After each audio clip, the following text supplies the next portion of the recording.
Take a look at this week's weekly video fishing forecast. We have reports and events from around the island, including a rundown of the speakers that are going to be at the Fisherman magazine show and seminar on October 9th.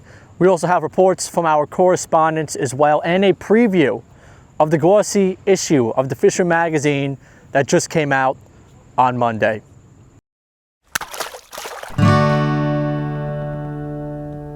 The ultimate fishing authority in the Northeast, the Fisherman magazine.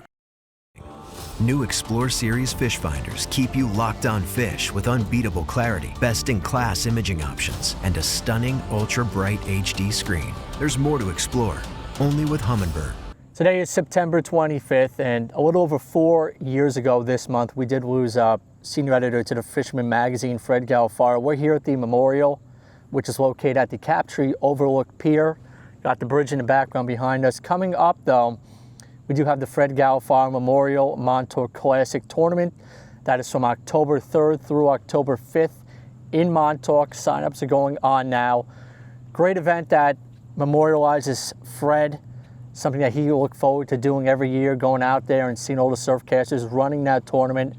I'll be there. Montauk Anglers Club is one of the co-sponsors of it, as well as State Parks. Sign up now, participate. We'll see you then. Thursday, October 9th, is the Fisherman Magazine's fishing show at the Hilton in Melville, Long Island. Doors open 5 p.m. and the first 600 through the door get a bag full of fishing gear worth more than a $20 admission. Inshore, offshore, surf, we cover it all. Fishing seminars from the Sharpies. Great deals on tackle. A giant raffle. You don't want to miss out. Want to be an exhibitor? We still have a few tables available, but they're going fast. Contact the Fisherman at 631-345-5200. See you there. This upcoming weekend, September 27th, is a free fishing day for freshwater anglers in New York State. If you thought about getting into freshwater fishing, want to test the waters out a little bit without getting your license yet, this is the weekend to do so on the 27th. Get out there, explore those local ponds and lakes all in New York, on the island especially. There's a lot that Long Island freshwater fishing does have to offer. I used to do a lot of it myself, I still do. If you're looking to take up freshwater fishing, check it out. For more than 20 years, anglers everywhere have come to know one thing, that nothing says no to fish bites. The glossy October issue of the Fisherman magazine just came out on Monday. Issues are hitting newsstands right now. Let's take a look at some of the articles you can find in there. The October glossy edition of the Fisherman magazine is out now. Jim Hutchinson has the latest on the regulations regarding striped bass. Spiny dogfish turning trash into treasure? This is an article by Scott Thomas. Why leave all the fish and chips to the Brits? Captain Tom Migaloski has a great read on drop and reel heavy metal sea bassin, the classic method for targeting fall humpbacks with diamond jigs and teaser tails. Matt Broderick shares his insights, Tides of October, surf tactics for the fall striper run. Smart Storage is an article by Captain John Raguzzo, efficient storage for the mobile angler. Then we have Ray Littleford's Tail End. It's a great read about the ever-changing sand beaches that come and go with the tides. To get all this and more, be a subscriber to the Fisherman magazine. When you subscribe, you get 12 glossy print issues, 26 digital issues to your inbox, this past weekend's reports, full access to the website, and more. As a subscriber, you can also be part of the Dreamboat Challenge and win a new Steigercraft powered by Yamaha. And you can compete for a rigged-out kayak from Yak Attack. Subscribe now. Fall run's coming up. Some folks have asked me what I like to carry on my belt bag. One more time, in 3, 2, 1. Fall run is approaching real quickly, and I've had folks in the past ask me how I set up my belt for surf fishing during the fall run. Number one rule is I like to keep it light. I just do a 1-2-2 bag right here. I know exactly what I want to use, and we'll get into in a second, but also I have a bunch of tools on my belt as well. Let's go over them quickly. So I have a boga grip right here, 60 boga. Use this more as a fish controlling tool, so if I have to unhook a fish with trebles on it, this will control the fish for me while I unhook the fish. I don't really weigh a lot of fish these days anymore. But if I have to control a fish, having a tool like this is really easy. Just grab it like that, especially bluefish that shake around a lot. You don't want to put a hook in your hand, so having a tool like this to control fish is very essential. Actually having a Turtle Cove boga holder right here holds it real conveniently, carbon fiber. Also have good pair of pliers, titanium pliers by Danko right here. Again, if you, any sort of fishing, gotta have a good pair of pliers, braid cutters, good jaws on them. I highly suggest that. It's not even a suggestion. You have to have pliers when you go out fishing, taking hooks out of fish, bluefish, striped bass, whatever it may be. Need a good pair of pliers. These are very resistant to corrosion. Danko Premium pliers, great pair of pliers right here. Have them on your belt in a plier holster. Also, if I should mention, everything is tethered back to the belt. So if something is to fall out, it doesn't get lost. This goes right back in the belt like that. Never you lose your tools. Also, another essential that I think a lot of surf casters should have these days is a knife, good dive knife. Right here, Turtle Cove makes this. Again, holster, good dive knife, sharp blade. You come across some stray braid or monofilament in the water, you get your legs tangled up, you gotta cut yourself out real quick. No way you're cutting yourself out real quick with the little snips on the pliers right there. You wanna be able to slash at that braid, get it right out. Cut with this knife right here. It also has a serrated edge on this side as well. This will cut it out quickly. Another essential tool of keeping you safe in the surf. Comes with a nice little holster right here, Turtle Cove. Check those guys out, locally made. Again, tethered to the belt. That's super important, especially if you're fishing rough surf. Moving on to the plug bag. 2-tube bag right here. A lot of guys that carry, I see them carrying a lot of stuff, shoulder bags, multiple belt bags. I like to really condense it all into one bag. I'm very confident in the plugs that I'm using this time of the year. Suggest that you figure out the plugs that you are most confident with and condense it into one little unit right here. I'll just go over quickly a couple of things that I like to carry during the fall run.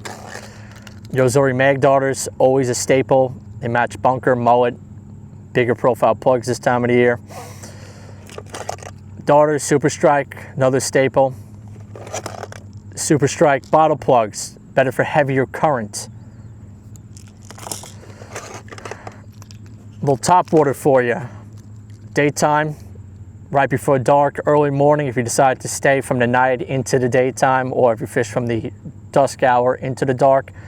Having a good popper is always great to have as well. This one's a Super Strike, green eye. Tins, they cast a mile. Always great to have tins, especially if there's sand eels in the surf. Slender tin like this mimics a sand eel perfectly. Tins, essential thing to have in your surf fall run bag, especially like a sand eel tin like this that cast a mile. Real easy to use. Carry those with you as well. Back to some plugs. At nighttime, if I find that there's some sand eels around, I've always found that needlefish plugs work really good. Slender profile, just like this. Color doesn't matter too much most times, but it's more the profile. This Super Strike needlefish right here casts great, working right along the bottom. Great for mimicking sand eels when they show up, usually during the month of October, sometime toward the end of the month. Essential plug right there. And last but certainly not least, having bucktails with you in multiple sizes. Always an important thing. You can use these lures anywhere. Versatile, they cast pretty good. They mimic a ton of different bait profiles, easy to use. You can work them around the jetties as well. I like to put a little fat cow trailer on the back. This one's a curly tail. They also make a little straight tail right here in yellow. That's how I set up my surf bag. I know what I want to use, the plugs, the bucktails, the tins. Figure out what you want to use, but definitely narrow it down before you head out to the surf, and make sure you have some essential safe tools with you as well. Introducing the Yak Attack Sandrig Surf Cart, the ultimate beach hauler for serious anglers. Glide effortlessly over soft sand with wide balloon wheels and lightweight, corrosion-resistant construction that's completely customizable with options. Whether it's rods, coolers, or tackle, haul it all with ease. Built by surf fishermen and engineered by Yak Attack. And for all you just joining us, the Fisherman magazine does have an offshore report now. Just caters to those offshore fishermen out there. Take a look at it by clicking the card above. The Fisherman's Jenie Ackerman, she checks in with part 2 of her fluke winner's circle.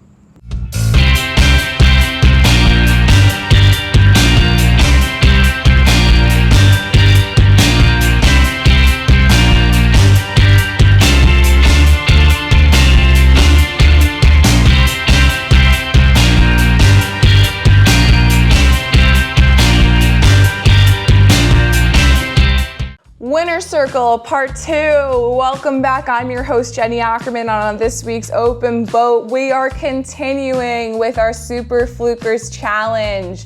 I got my laptop and we're ready to roll through Part 2. Now, if you remember, for Super Flukers Challenge Part 2, I asked you guys to submit pictures of fluke that you caught on a teaser, and I went into just a basic bucktail teaser rig. Keep in mind, you can use that rig during the fall run striper season. If you recall, it was just simply a barrel swivel at the top, tied on with a uni knot. A little ways down, you have your dropper loop to pop your teaser on. And a lot of you guys were using either like Nantucket Candies or just a sand eel teaser. You can use that same sand eel teaser rig for the fall run if and when we have sand eels that stripers are feeding on. And then of course at the bottom, instead of a bucktail, which you still can do in a sand eel color, you can do an SP minnow. You can do, a ton of different things, but that's basically, you can take the bucktail teaser rig and move on with it into the fall run and use it for striped bass. But let's get into some teaser caught fluke for the Super Flukers Challenge.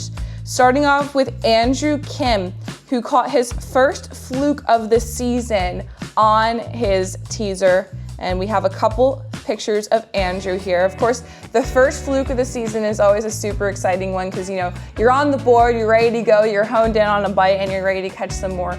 So congratulations, Andrew. Hopefully you caught a ton of more fluke after your first one. And moving on, we have from the Bayhead Shores Fishing Club, we have good friend Bob with his his teaser fluke caught here, hanging out in the net.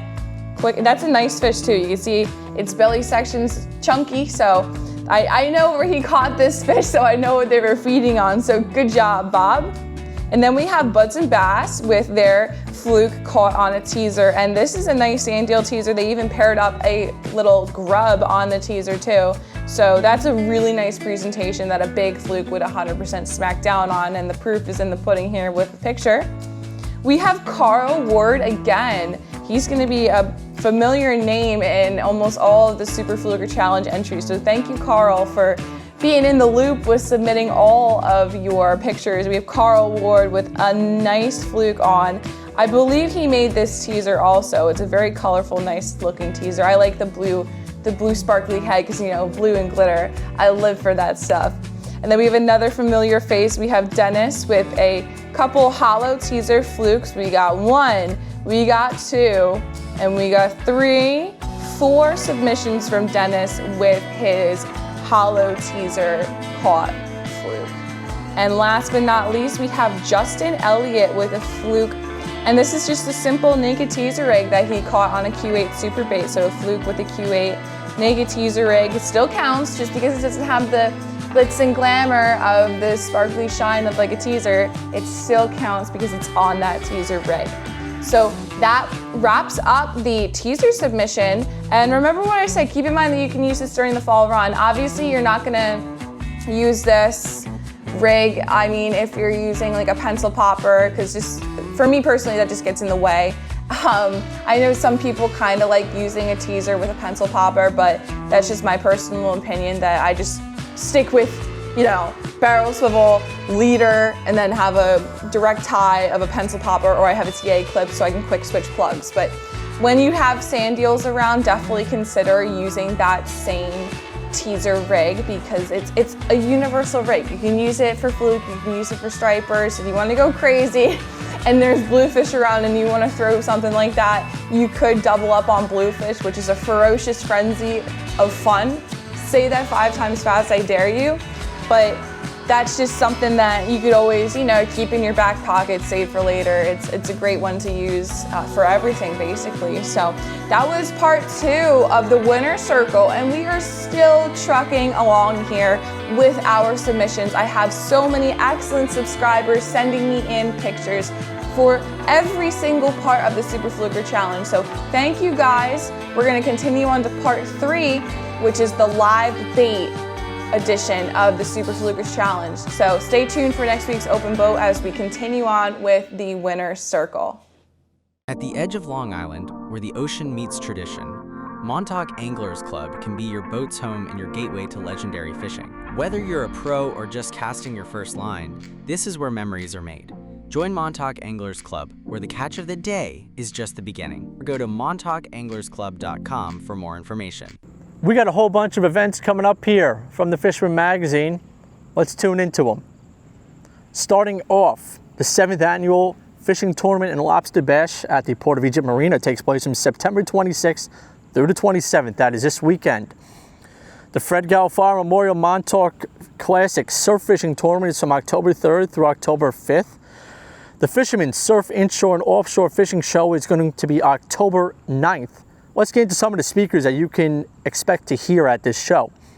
Bill Wetzel will be giving a seminar on October and November surf run strategies. John Padawano is going to be giving a seminar on snap jigging overview with a question and answer segment. I'll be giving my seminar on shore togging from setups to spots. John Skinner is going to be doing a light tackle full tog jigging seminar. Peter Uchik is going to be doing little changes for big surf results. Bryce Poor is going to be doing one on kicking off the tuna season. Dave Anderson is going to follow up with a surf spot schematics seminar. And Dean and Joey from the Canyon Runners is going to be doing a 2026 offshore playbook for you guys. Moving on, we have the Harbor Crab Generations Bass Tournament. That is on October 13th. Then on October 17th through the 19th is the Corkers Cup Gathering of the Anglers Tournament. And to round it out for the events this week is the Town of Babylon Surf Fishing Cup from October 31st to November 2nd. And for all the details on these events and more events from the Fisherman Magazine, visit the Fisherman Magazine/events. In the famed waters of Panama awaits a fishing experience like no other. Tropic Star Lodge welcomes anglers to get in on world-famous fishing action. Plan your perfect trip today. Tropic Star Lodge, the ultimate in fishing adventures for more than 60 years. Have you been enjoying those fish stories from Captain Al Lorenzetti? Here's another one for you. Back in the early 70s, I fished giant tuna a lot up in Gloucester, Massachusetts, with my father and this fellow Charlie Fischette, who had a 41 Hatteras, good boat. He kept it up there for a couple of months straight at the Cape Ann Marina, and it was like a great time. I'll never forget it. They would go home during the week to work, and I would hang out on the boat. And at the Cape Ann Marina, the pool was right over the fence. The nightclub was there. I had a ball. Anyway, it was some serious fishing back then. It was totally different, though. The fish were not worth anything. They were like 25 cents a pound. They went to the local cannery for cat food.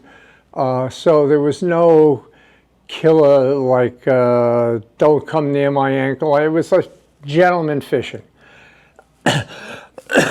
Realize the equipment we had back in those days. We didn't have fluorocarbon. Charlie fished everything IGFA, 130-pound Dacron. We had number 18 stainless wire leader, the cocoa color. We would camouflage it with a little black India ink here and there, and big giant hooks, 10-aught, 12-aught mustad hooks, and what can I say? We found one trick that happened when we were watching the recorder, always, all day long, I was on the recorder. When you mark fish, if you just had a single bait down there or just a chunk or two, they would see it, they had time to visually look and wouldn't bite. We always had a full 5-gallon bucket of chunks. When we marked fish, we threw the whole barrel and dropped the baits in between. I guess, tuna fish feed like animals. They're just so crazy trying to beat each other to the chunks, they grab the one with the hook, and we'd hook up. Anyway, we fight a fish. We're on it for about an hour. Backing down, the fish is pretty much beat. We got him coming. My job every night, after we caught a fish, I would splice in, cut the last 100 feet of line off and splice new. Anyway, we got him 100 feet out. The splice comes over the tip top. Boom, separates. Line is gone. Charlie's up on the bridge. He looks down. He goes, Al Jr., that was me. My father was Al Sr. He goes, I see it in the prop wash. The line is in a prop wash because the fish was slowing down, beat. We were following it, backing down, so we were staying together. He goes, grab a gaff, pick it up. I grab a gaff, I come up, I was surprised myself. There's the line. I said, what do you want me to do? I was going to tie it on a cleat. He goes, yeah, thread it back through the guides. I did, I missed the guide. We locked up the fin oar, a 12-aught fin oar, and got the fish. And you know, and the fish was big. It was 850, somewhere in there. And of all the fish we caught, I mean, that was a crazy story. A lot of other crazy stuff happened, but I don't remember any fish under 700 pounds. They were all 700 up to 1,000. But that was a great time of my life. I had a blast. Let's get the latest on the Dreamboat and Coastal Kayak Clash. Here we go. This is the last weekend of September, and here are the entries for the Dreamboat contest. First up, we have Long Island subscriber Rashawn Williams of Brooklyn, and no stranger to the contest with his porgy of 2.76 pounds, weighed in at East Coast Fishing, placing him 4th in the porgy category and adding 2 points to his leaderboard standings. Next, with his first entry of the challenge, is Long Island subscriber Ross Nasawiski from Massapequa, New York, taking 4th in the fluke category with a weight of 10.88 pounds, weighed in at Combs Bait and Tackle in Amityville, Long Island. The leaderboard is looking like this week. Thomas Luciano, 1 point down from last week with 21 points. Rashawn Williams taking 2nd, adding 2 points from last week with 17 points.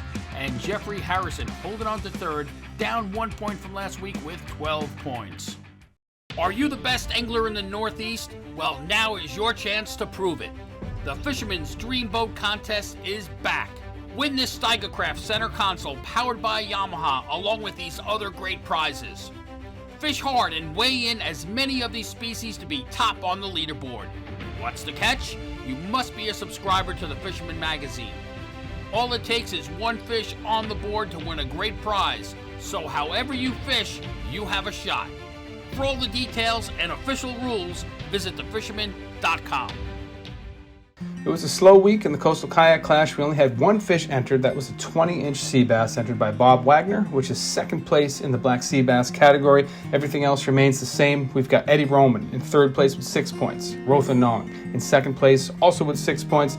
And Dustin Stevens still leading the game with 8 total points. Hey kayakers, the Fisherman's Coastal Kayak Clash contest is back. Win this fully outfitted Hobie Mirage Lynx kayak from Yak Attack along with other great prizes. Catch and release as many of these species to be top on the leaderboard. To enter, you must be a subscriber to the Fisherman magazine, fish from a kayak, and document your catch. Many chances to win great prizes, so get out there on the water now and fish hard. To be part of the action, you must be a subscriber and register at thefisherman.com.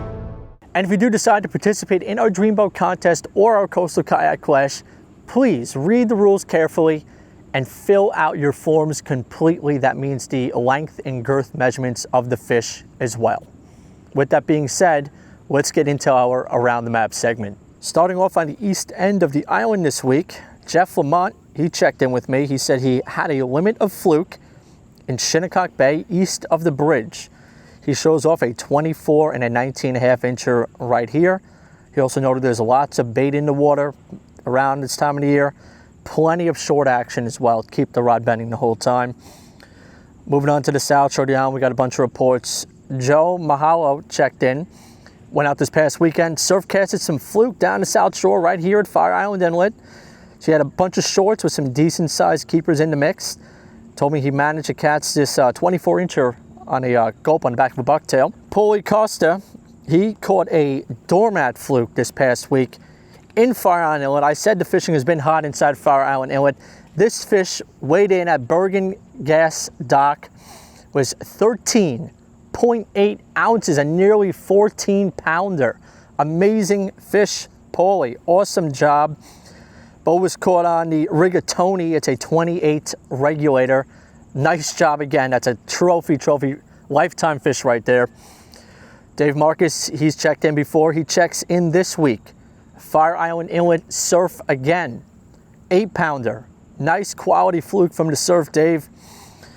Then Dan from St. James, he checked in as well. He was actually fishing in the Moriches Bay area. He's a longtime subscriber to the Fisherman magazine, avid angler. Caught this beautiful quality fluke from Moriches Bay. Fish went between 8 and 9 pounds. Great job, Dan, on that Moriches Bay fluke. Moving on to the west end of the island, we got some double digits out there as well. John Galati had a 10.52 pounder, 30-inch fluke caught around the Wantagh Bridge. Caught that using some live peanut bunker. We've talked about the live peanut bunker in the past, this time of year especially. Live baits catch big fish who was waiting at Combs Bait and Tackle.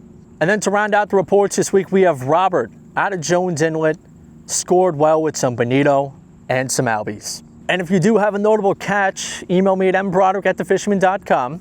I'll try and get into the weekly video fishing forecast for you guys or into the magazine. Now we're going to check in from our correspondents from all corners of the island. And remember, if you want to skip to a specific correspondent, you can now use the YouTube chapters feature to do so.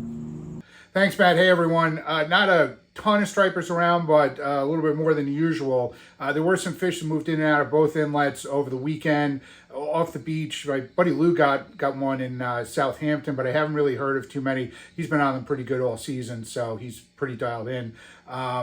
Did hear of a couple of random, open beach, kind of like schoolies, resident fish. So, we'll see. I mean, hopefully we'll get that sand eel bite again. I mean, conditions this week, well, not great for the boat guys. It was definitely riling up the surf and would be moving those sand eels around. So we'll see as we get closer to the moon. They could turn on at any second. So be ready to get out there, fish, so you're into them as soon as they start to bite. Fluke bite still going on in the bay, and with conditions, haven't really gotten any reports from the ocean. Tuna bite, for those boats that have been able to get out, there's been a pretty good dragger bite going on a ways out, very big yellowfin, like 60 to 100 pound class, some bigger Allisons as well. Albies are still around, just outside of the inlets. I saw a ton of birds Sunday afternoon at Moriches, and just the way they were moving, seemed like it was probably albies. There's also a good number of bluefish around, from cocktails up to gorillas, in the mouths of the inlets, and a little bit off the beach I heard as well. So we'll see. We're coming up on that time of year, so be ready to roll and get out there and enjoy it. Okay, back to you, Matt.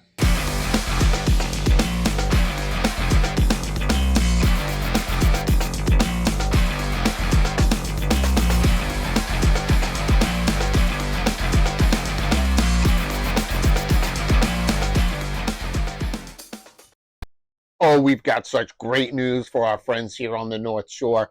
From Crane's Neck all the way down to Cold Spring Harbor, there's been a fantastic group of fish now. We've got weak fish in the mix, porgies everywhere. Still got a big amount of fish inside the bay.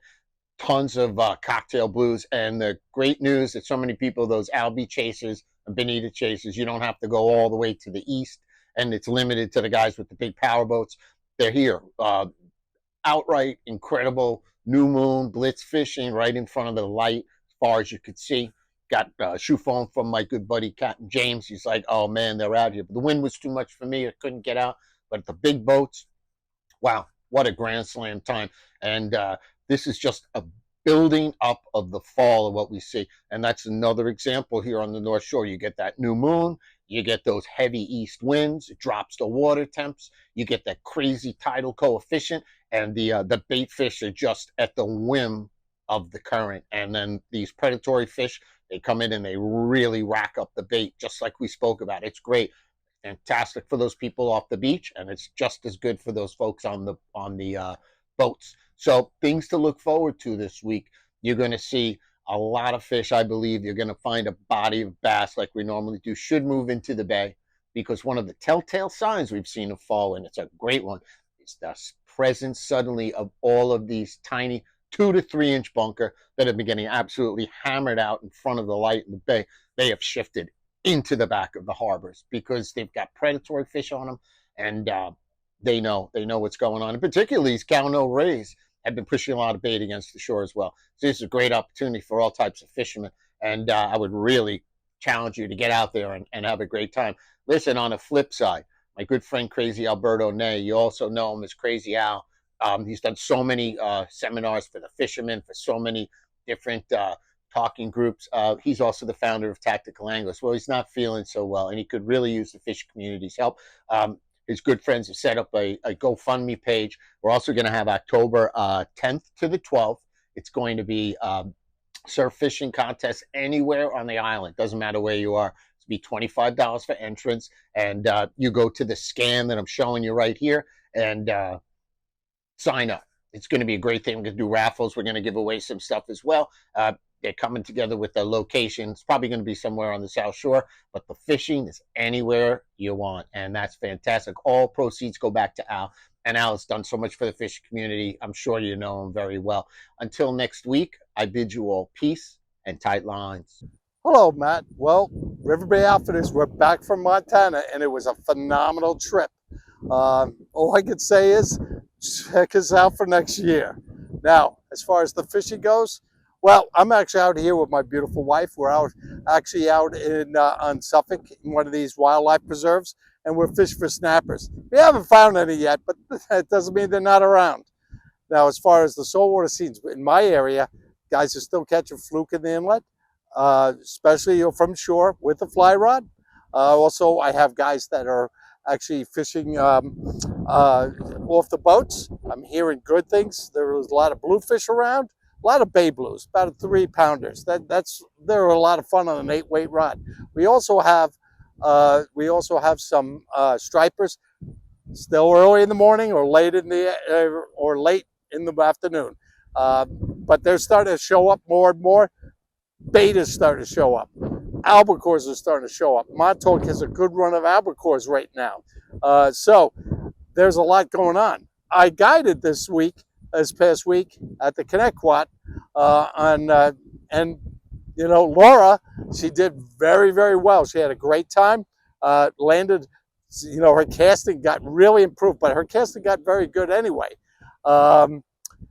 She had some experience, plus she landed about 7 or 8 fish, lost a bunch more. We take the barbs off at the Shinnecock, so you know what, we call it long line releasing. The ponds are starting to wake up again.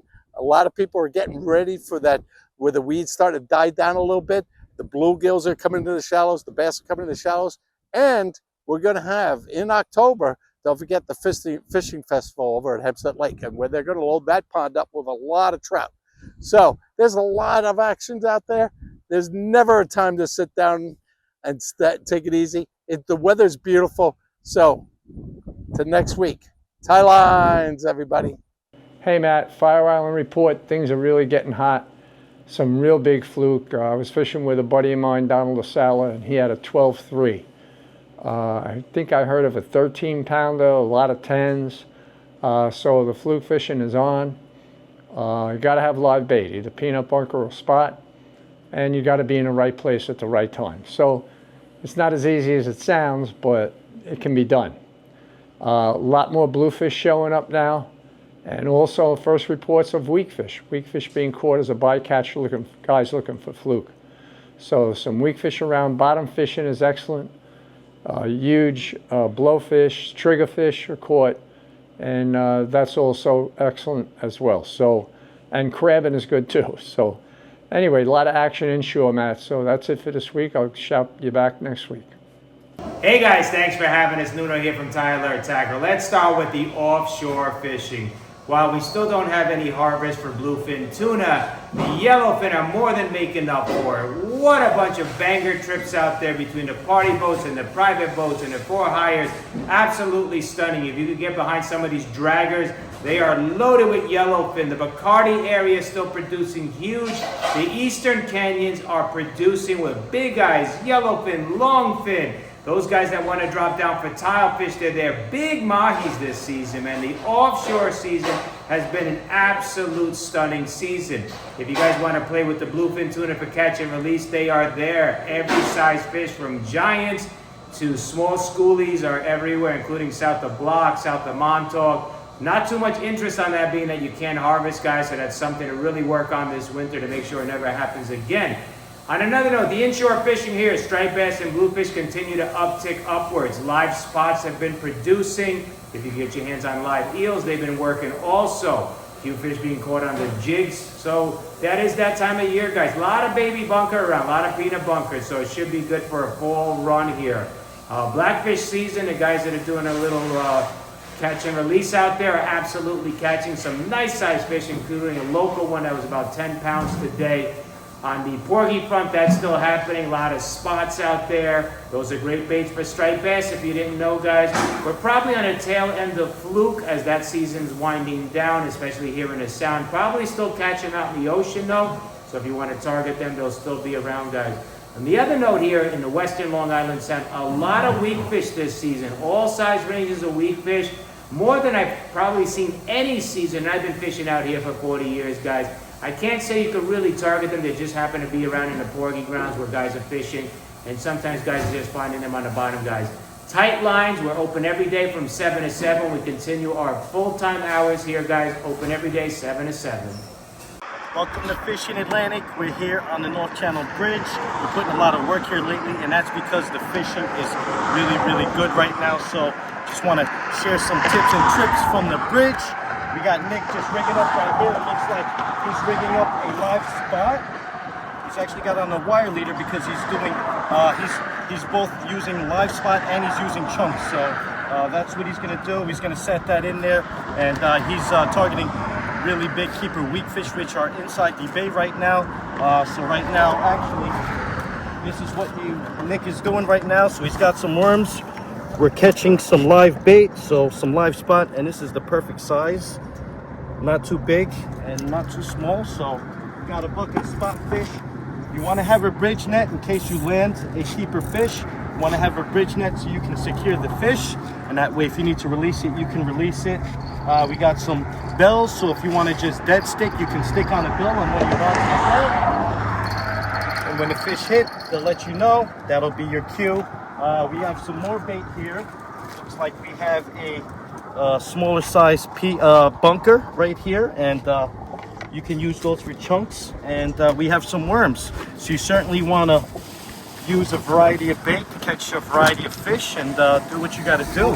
And we got some crabs because there's some sheep's head in the area, and the sheep's head was landed this week and brought to Cross Bay Bait and Tackle for confirmation. So now's the time to get out there. These are some of the tips and tricks that we use here on the bridge. So go out there and give it a shot, y'all. Back to you.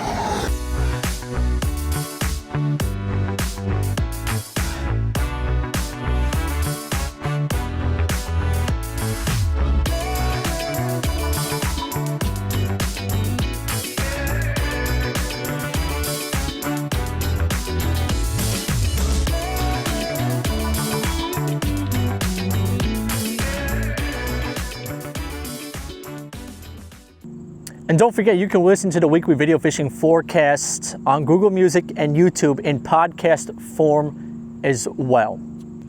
That's your report for the week, folks. As you can tell, there's a lot of big fluke being caught right now. This is the best time of the year to go for those big fluke. Get those live baits, live peanut bunker, live spot, live whatever it is, live snappers if you could. Fluke are getting on them. Multiple 10-pounders in the report this week. They're out there. They're actually probably swimming right behind me, right over here right now.